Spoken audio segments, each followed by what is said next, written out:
Sarah Williams stared at her reflection in the office bathroom mirror, gently touching her MBA degree photo hanging proudly on the wall of her cubicle through her mind's eye. 3 years ago, she had joined Morton and Associates as a junior financial analyst, and now at 32, she was one of the most respected team leaders in the company. At least, that's what her performance records showed. The morning started like any other at the prestigious financial firm in downtown Chicago. Sarah arrived 15 minutes early, as usual, her dark blazer perfectly pressed and her natural hair styled professionally. As she walked through the office, several colleagues greeted her warmly. They respected her not just for her brilliant financial analyses, but for her willingness to help others and her ability to explain complex concepts in simple terms. "Morning, Sarah. Those projections you sent yesterday saved my presentation," called out Mike from it, waving a coffee mug in appreciation. Sarah smiled and waved back, her heels clicking confidently on the marble floor as she made her way to her desk. As she settled in, her computer screen flickered to life with dozens of unread emails. One subject line made her pause. "Immediate team lead meeting. 9 a.m. It was from Richard Kane, her direct supervisor for the past year and a half. Sarah's shoulders tensed slightly, but she kept her expression neutral. The office gossip machine had been working overtime lately. Everyone knew Kane had wanted to bring in his old colleague from his previous company for the team leader position that Sarah had earned last month. But her numbers spoke for themselves. She had increased department efficiency by 48% and brought in 3 major clients in just 6 months. "Let's see what games he's playing today," Sarah muttered under her breath, organizing her files for the meeting. She had learned to document everything since Kane took over as department head. The subtle dismissals during meetings, the backhanded compliments, the way he would praise other team members for ideas she had originally proposed. It was all carefully noted in a password-protected folder on her personal laptop. At precisely 8:57 a.m., Sarah walked into the conference room, choosing a seat that gave her a clear view of both the presentation screen and Kane's usual spot. Other team leaders filtered in, and Sarah exchanged friendly nods with Jennifer and Marcus, who had both started at the company around the same time she did. Kane strode in at 9:05 a.m., his silver hair immaculately styled and his expensive suit wearing him rather than the other way around. "Let's get started," he announced without apologizing for his lateness. "First order of business, the Anderson account." Sarah's heart rate picked up slightly. The Anderson account was her project, one she had nursed from a small local business into a regional success story. She had spent countless late nights perfecting the strategy, and the client had specifically praised her work in an email to upper management last week.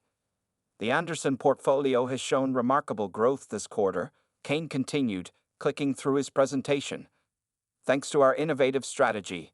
He paused, glancing around the room before his eyes settled on Brad, a junior analyst who had joined the team just 2 months ago. Brad's fresh perspective really turned things around for this client. Sarah felt her face grow warm, but years of experience had taught her to maintain her professional composure. She opened her laptop and typed quietly. October 15, 2023. Kane attributes Anderson account success to Brad. 2 months with company, despite written client testimonial praising my work. Email dated October 8. The meeting continued in this vein for another 45 minutes. Every time Sarah tried to contribute, Kane would either talk over her or acknowledge her points with a dismissive, "We'll look into that later." She noticed Jennifer shooting her sympathetic glances, while some other colleagues looked uncomfortable but remained silent. As the meeting wound down, Sarah gathered her materials calmly, her mind already formulating plans. She had not worked this hard, earned her MBA while working full-time, and broken through countless barriers to be treated this way. The next team meeting would be different. She had prepared a comprehensive presentation of her department's achievements, backed by undeniable data and client testimonials. Walking back to her desk, Sarah's determination grew stronger with each step. She had always been taught that excellence was the best response to prejudice, and she was excellent at her job. Kane might be her supervisor, but she knew her worth, and more importantly, she knew how to prove it. Little did Sarah know, the next team meeting would change not just her career, but the entire company's culture in ways no one could have predicted. The next 6 months at Morton and Associates became increasingly difficult for Sarah Williams. Each day brought new challenges, not from the work itself, but from Richard Kane's growing hostility. The spring sun streamed through the office windows, but the atmosphere around Sarah's desk felt more like winter. One Tuesday morning, Sarah arrived to find her desk had been moved from its prime spot near the window to a dark corner near the supply closet. Her nameplate was lying sideways on her new desk, and her personal items had been carelessly thrown into a cardboard box. "Oh, we needed to make space for the new team configuration," Kane said loudly as he walked past, not even bothering to look at her. Sarah noticed Brad, his favorite employee, was now sitting at her old desk, looking uncomfortable but saying nothing. Sarah took a deep breath and began setting up her new workspace. As she arranged her things, she pulled out her phone and took photos of everything, adding them to her growing folder of documentation. Her mother's words echoed in her head. "Document everything, baby. Paper trails don't lie." Later that week, during a client presentation, Sarah confidently showed the impressive results of her team's latest project. The numbers were outstanding: a 62% increase in portfolio performance and 5 new major clients added under her leadership. "Well," Kane interrupted, his voice dripping with condescension, "these numbers look suspicious to me. Are you sure you calculated everything correctly? Maybe someone should double-check your work." He emphasized the word "your" while looking around the room with raised eyebrows. The client, Mrs. Rodriguez, frowned slightly. "Actually, my own accounting team verified these figures yesterday. They're quite impressed with Ms. Williams' work." Kane's face reddened, but he quickly changed the subject. After the meeting, Mrs. Rodriguez stopped by Sarah's new desk. "You know, Ms. Williams, talent speaks for itself. Keep doing what you're doing." She handed Sarah her business card with her personal number written on the back. "Just in case," she whispered with a knowing look. Sarah's colleagues weren't blind to what was happening. Jennifer from marketing often brought her coffee and quietly shared her own observations. "I'm keeping notes too," she told Sarah one day in the break room. "What he's doing isn't right." Marcus from it had started making copies of all Sarah's work emails, storing them securely on a separate server. The situation reached a new low when Kane began holding team meetings without inviting Sarah, despite her being a team leader. She only found out about them when other employees, worried about the unfairness, secretly forwarded her the invitations. During one such meeting she hadn't been invited to, Kane presented Sarah's innovative market analysis as his own work. Fortunately, Sarah had already emailed her original presentation to several senior managers the week before, clearly showing her authorship. One evening, as Sarah was working late, she heard Kane talking to someone in his office. "I don't care how good her numbers are," he was saying loudly, not realizing his voice carried through the thin walls. "People like her don't belong in management positions. I'll make sure she's gone by the end of the quarter." Sarah's hands shook as she recorded the date and time of his statement in her documentation file. The file had grown impressively thick over the past months. Emails, photos, voice recordings, witness statements, and detailed notes of every incident. The next morning, Sarah noticed something different in the office. More colleagues were openly greeting her, some even stopping by her desk to chat. Word of Kane's behavior had spread, and people were choosing sides.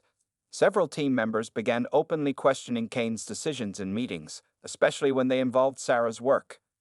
As Sarah prepared for the upcoming budget meeting, where she would present her department's performance review, she knew something had to give.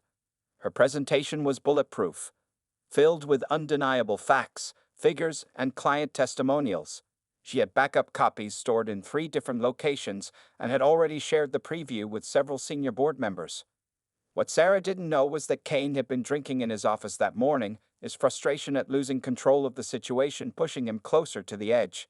The budget meeting would become a turning point that no one in Morton and Associates would ever forget. As Sarah gathered her materials for the meeting, she straightened her spine and held her head high. She had lasted this long by being professional, documented everything, and built a network of supporters. Whatever happened next, she was prepared. Little did she know, all her careful documentation was about to become crucial evidence in what would happen in the next hour. The large conference room on the 15th floor of Morton and Associates was packed that Wednesday morning. 12 people sat around the polished oak table, laptops open and water bottles ready for the budget meeting. Sarah Williams stood at the front of the room, her presentation ready to go. Richard Kane stumbled in 5 minutes late, his tie slightly crooked and his eyes bloodshot. The smell of whiskey followed him as he dropped heavily into his chair at the head of the table.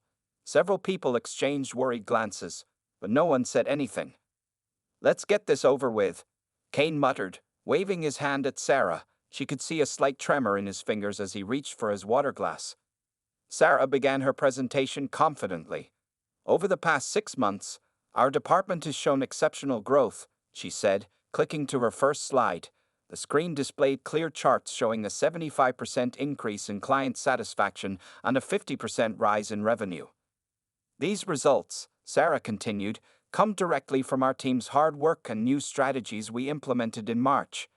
She clicked to the next slide, which showed client testimonials praising her leadership. Kane's face grew redder with each slide. His fingers drummed loudly on the table, but Sarah kept going. She had worked too hard to stop now. "As you can see from these numbers," Sarah pointed to a particularly impressive graph, "our team's performance has exceeded all expectations set at the beginning of the year." "Lies," Kane suddenly shouted, making everyone jump. He stood up, swaying slightly. "These numbers are fake. She's manipulating the data." Jennifer from marketing spoke up. "Actually, sir, I verified these figures myself. They're completely accurate." Kane ignored her. "You think you're so smart," he snarled at Sarah, taking a stumbling step toward her. "You think you can come in here and show me up with your fancy presentations?" Sarah stood her ground, keeping her voice calm and professional. "These are simply the facts, Mr. Kane. The numbers speak for themselves." Marcus quickly started recording on his phone under the table. Others in the room sat frozen, watching the scene unfold with horror. "The numbers?" Kane's voice rose to a shout. "I'll tell you what the numbers say. They say you don't belong here. You never belonged here." He was now standing right in front of Sarah, his face inches from hers. The smell of alcohol was overwhelming. Sarah didn't back away, looking him straight in the eye. "Mr. Kane," she said firmly, "I think you need to step back and calm down." What happened next seemed to unfold in slow motion. Kane's face contorted with rage. "Don't you tell me what to do," he screamed, and before anyone could react, he swung his hand and slapped Sarah hard across the face. The sound echoed through the suddenly silent room. Sarah's head snapped to the side, her glasses flying off and skittering across the floor. For a moment, nobody moved. Then everything happened at once. "Oh my God!" Jennifer screamed, jumping to her feet. "Someone call security," Marcus shouted, now openly holding up his phone to record. Two male colleagues grabbed Kane, pulling him back as he continued to shout racial slurs and threats. His words were slurred but clear enough for everyone to hear and record. Sarah stood perfectly still, her cheek burning where he had struck her.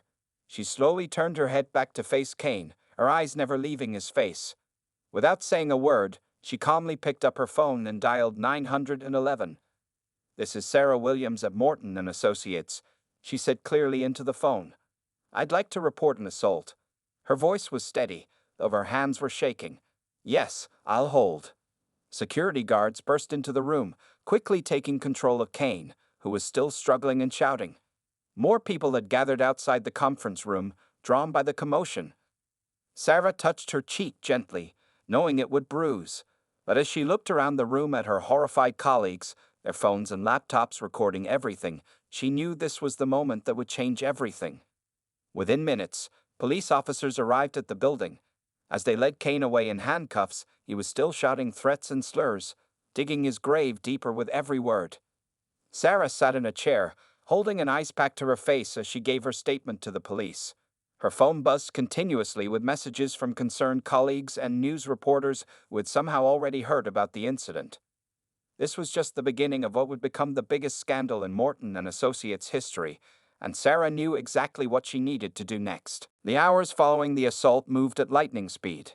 Sarah Williams sat in her lawyer's office, an ice pack still pressed against her swollen cheek. The large wall clock showed 2:30 p.m., just 4 hours after Richard Kane had attacked her in front of the entire boardroom.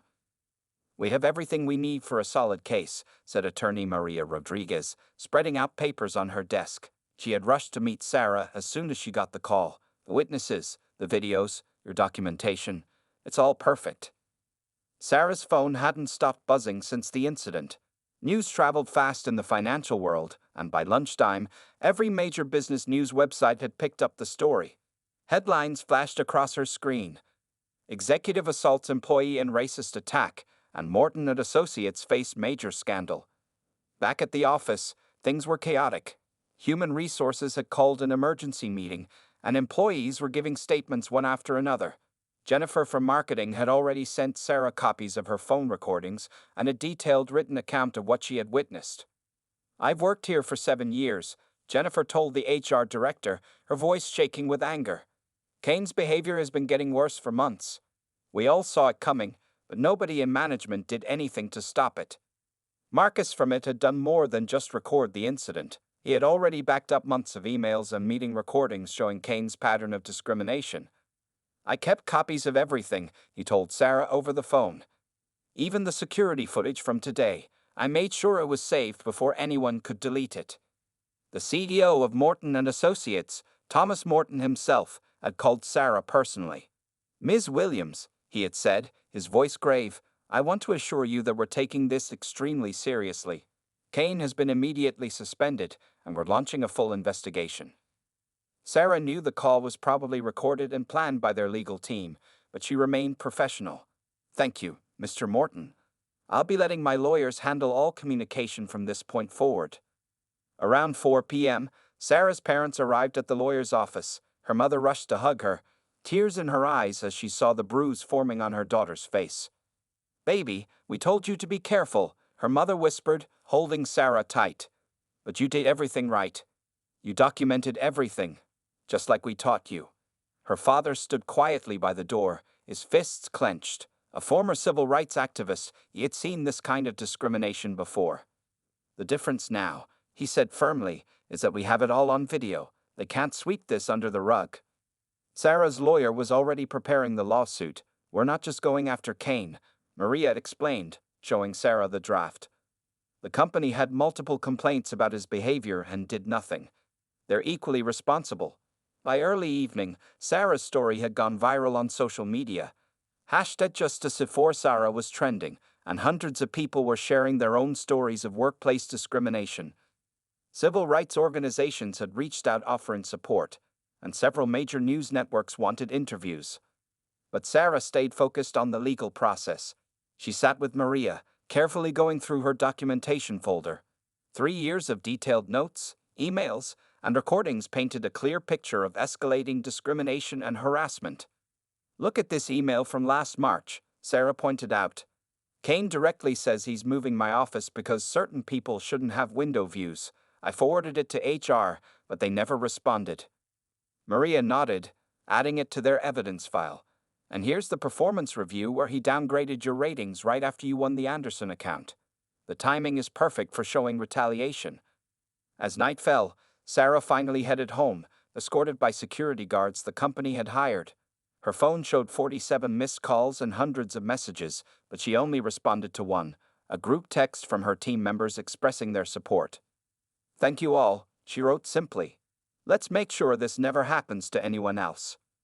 Tomorrow would bring new challenges: police interviews, medical examinations, meetings with civil rights attorneys, and probably reporters camped outside her house. But for now, Sarah had done everything she needed to do. As she got ready for bed, she looked at herself in the mirror. The bruise was dark now, but her eyes were clear and determined. This wasn't just about her anymore. It was about every person who had ever faced discrimination and stayed silent out of fear. That silence was about to be broken, and Sarah Williams would make sure her voice was heard. 1 week after the assault, Sarah Williams sat in a large conference room at Johnson & Mills law firm, surrounded by a team of top lawyers. Her bruise had faded to a yellowish color, but her determination had only grown stronger.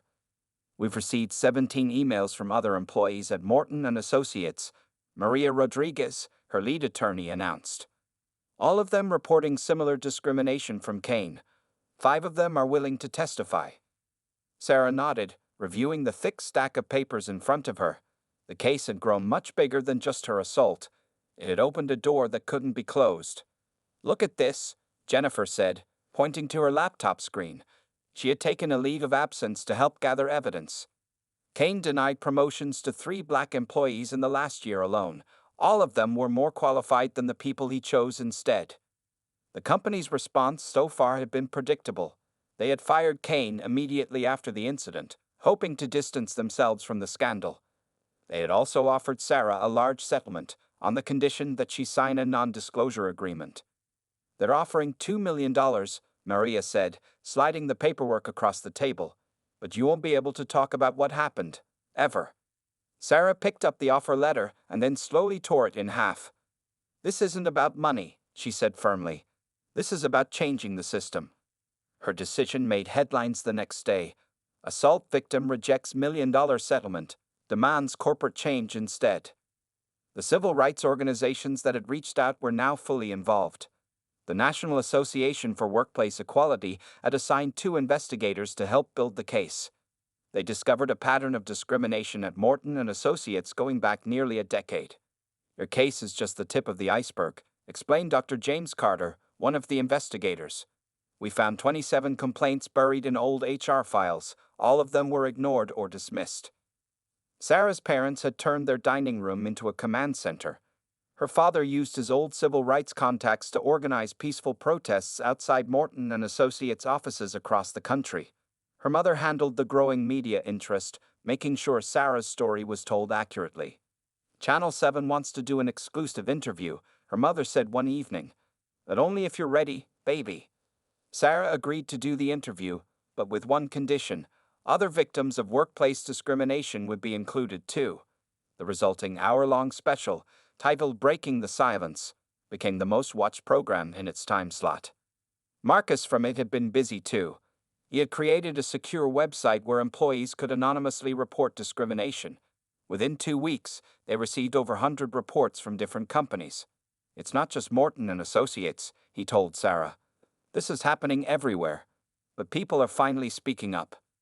The lawsuit now included 12 plaintiffs, all former or current employees of Morton and Associates. Their legal team had grown to 15 lawyers, all working pro bono. The evidence filled 3 large filing cabinets and multiple hard drives. Sarah spent her days meeting with lawyers, civil rights leaders, and other victims. At night, she worked on a detailed proposal for corporate policy changes. Her dining room wall was covered with sticky notes and flowcharts. "We need better reporting systems," she explained to Maria. "Anonymous hotlines, independent investigators, real consequences for discrimination. And it needs to be industry-wide." The media coverage had sparked a national conversation about workplace discrimination. Other companies started reviewing their policies. Industry leaders called for new standards. Professional organizations began developing better training programs. Kane, meanwhile, faced criminal charges for assault and was also named in 3 other lawsuits. His attempt to blame his actions on alcohol had backfired badly when videos of previous discriminatory incidents surfaced. 2 months after the assault, Sarah stood outside the federal courthouse after filing the final version of their lawsuit. Cameras flashed as she addressed the crowd of reporters. "This case is bigger than me," she said clearly. "It's about every person who ever felt afraid to speak up. It's about making sure our workplaces are safe for everyone, and we won't stop until real change happens." Behind her stood dozens of supporters, her legal team, civil rights leaders, fellow victims, and family members. They'd all wore buttons that read, "Speak up, stand strong." The real battle was just beginning, but Sarah Williams had already won something important. She had turned her moment of pain into a movement for change, and nothing would ever be the same. 3 months after the assault, Morton and Associates faced its biggest crisis in 50 years.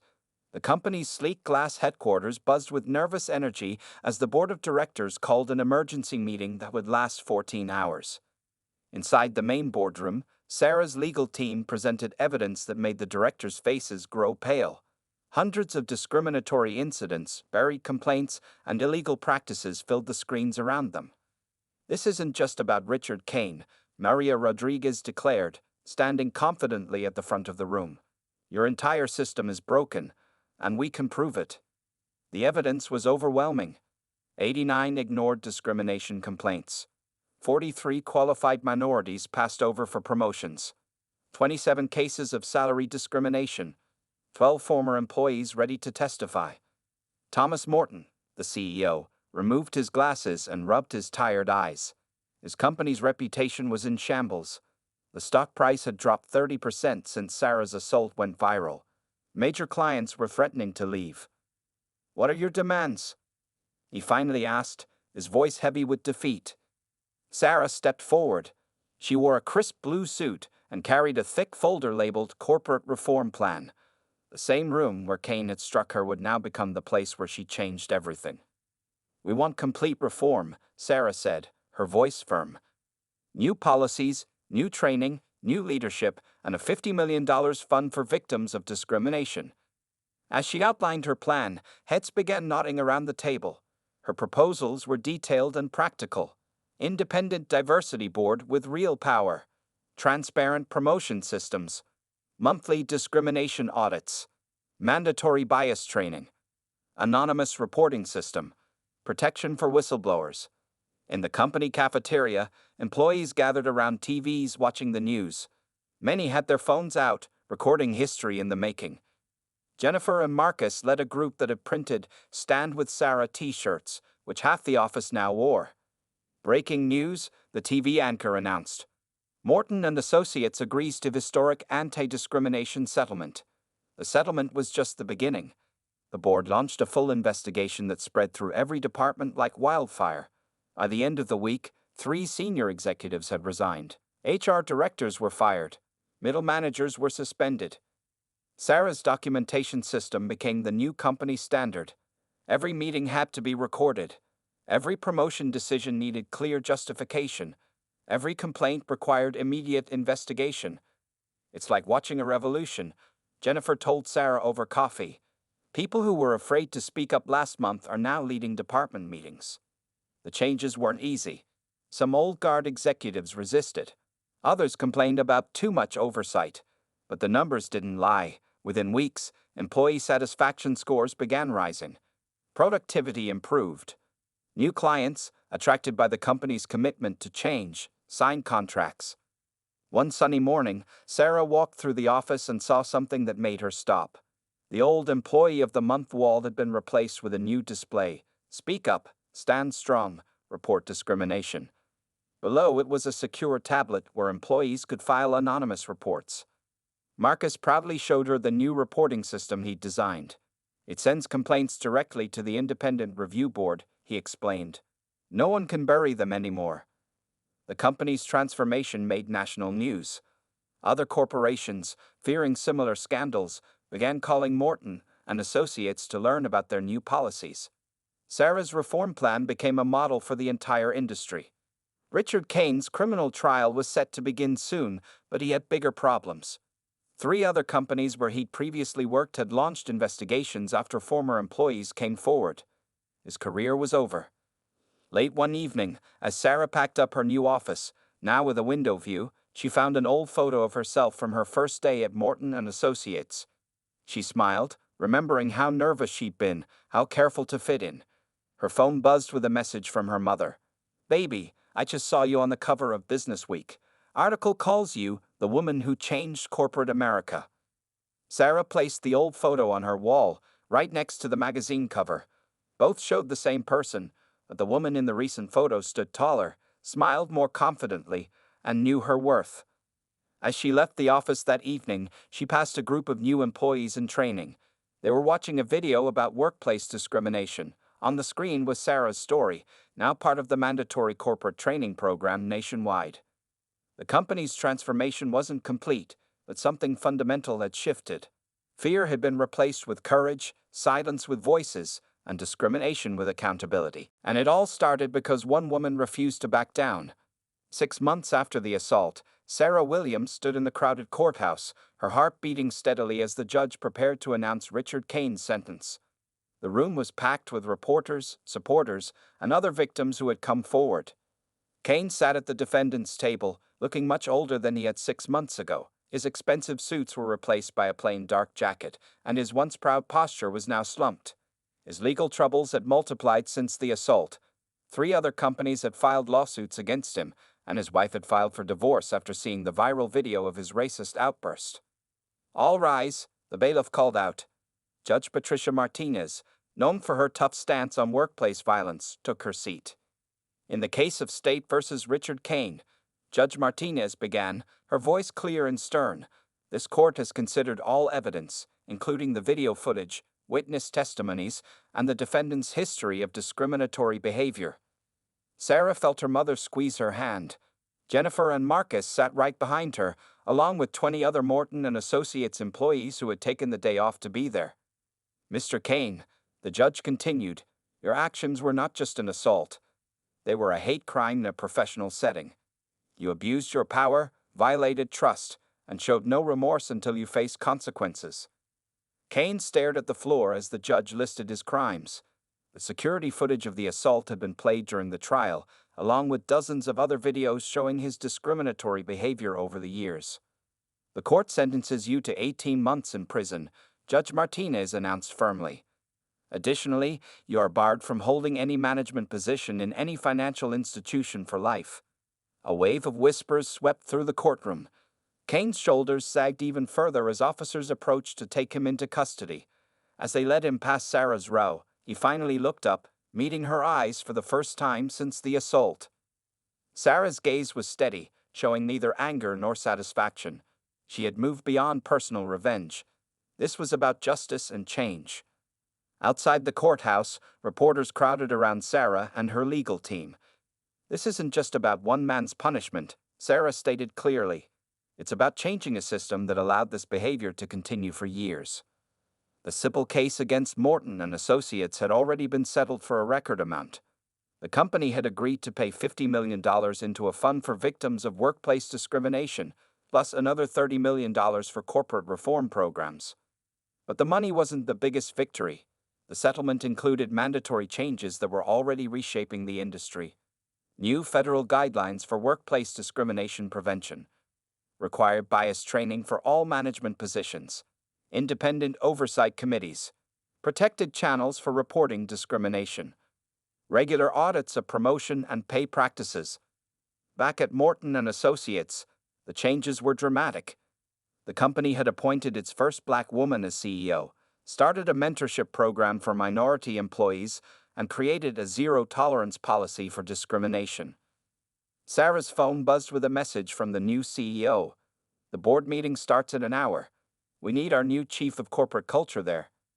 Yes, Sarah had been promoted, not just as a token gesture, but because her reform plan had already saved the company millions and attracted new clients who valued ethical business practices. That afternoon, Sarah led the board meeting in the same room where Kane had assaulted her. But now, the room was different. The board was diverse, the policies were fair, and every meeting was recorded and reviewed. Our employee satisfaction scores are up 60%, Sarah reported, showing the latest data. Productivity has increased by 45%. We've received recognition as one of the most inclusive workplaces in America. After the meeting, Jennifer caught up with Sarah in the hallway. Have you seen the news? 3 other major companies just announced they're adopting your reform program. They're calling it the Williams Protocol now. Sarah smiled, remembering how alone she had felt just 6 months ago. Now, her experience was helping create change across the country. Her documentation system had become a standard part of corporate training. Her story was being taught in business schools. That evening, as Sarah packed up her office, she noticed a young black intern watching her nervously from the doorway. Ms. Williams, the intern said softly, I just wanted to say, because of you, I'm not afraid to work in finance anymore. You showed us how to be strong. Sarah felt tears in her eyes as she hugged the young woman. This was the real victory, not Kane's punishment or the settlement money, but the knowledge that the next generation would work in a better environment. Justice had been served, not just in the courthouse, but in the lasting changes that would protect others for years to come. 2 years after the infamous slap that changed corporate America, Sarah Williams stood at a podium in front of 500 business leaders. The National Business Ethics Conference had chosen her as their keynote speaker, and the audience hung on her every word. Change doesn't come from silence, Sarah said confidently, her voice carrying through the grand ballroom. It comes from having the courage to stand up, speak out, and demand better. In the front row, she could see her parents beaming with pride. Her father, who had fought his own battles for civil rights decades ago, wiped tears from his eyes as he watched his daughter continue his legacy. The Williams Protocol had become the gold standard for workplace equality. Over 300 companies nationwide had adopted her system, and the results were impressive. Discrimination complaints down by 70%. Employee satisfaction up by 55%. Minority retention rates improved by 80%. Productivity increased across all sectors. Morton and Associates, once the center of scandal, had transformed into a model of corporate equality. Sarah's position as chief of corporate culture had evolved into something even more significant. She was now the executive vice president of global ethics and culture. "Remember Richard Kane?" Jennifer whispered to Marcus as they watched from their seats. Both had received promotions in the new company structure. "I heard he's working as a night security guard after getting out of prison. No company will touch him now." But Sarah rarely thought about Kane anymore. She was too busy building something new. Her daily schedule was packed with meaningful work. Morning, leading diversity training sessions. Afternoon, meeting with corporate leaders seeking guidance. Evening, mentoring young professionals. The old conference room where the assault happened had been transformed into the Speak Up Center, a high-tech space where employees could report concerns directly to an independent ethics board. The room's walls displayed a simple message: your voice matters. Last month, Sarah continued in her speech. A junior analyst reported discrimination at her firm. Instead of being silenced, she was heard. Instead of being punished, she was protected. And instead of being fired, she was promoted based on her merit. The audience applauded, many nodding in recognition. Similar stories were becoming common as more companies embraced real change.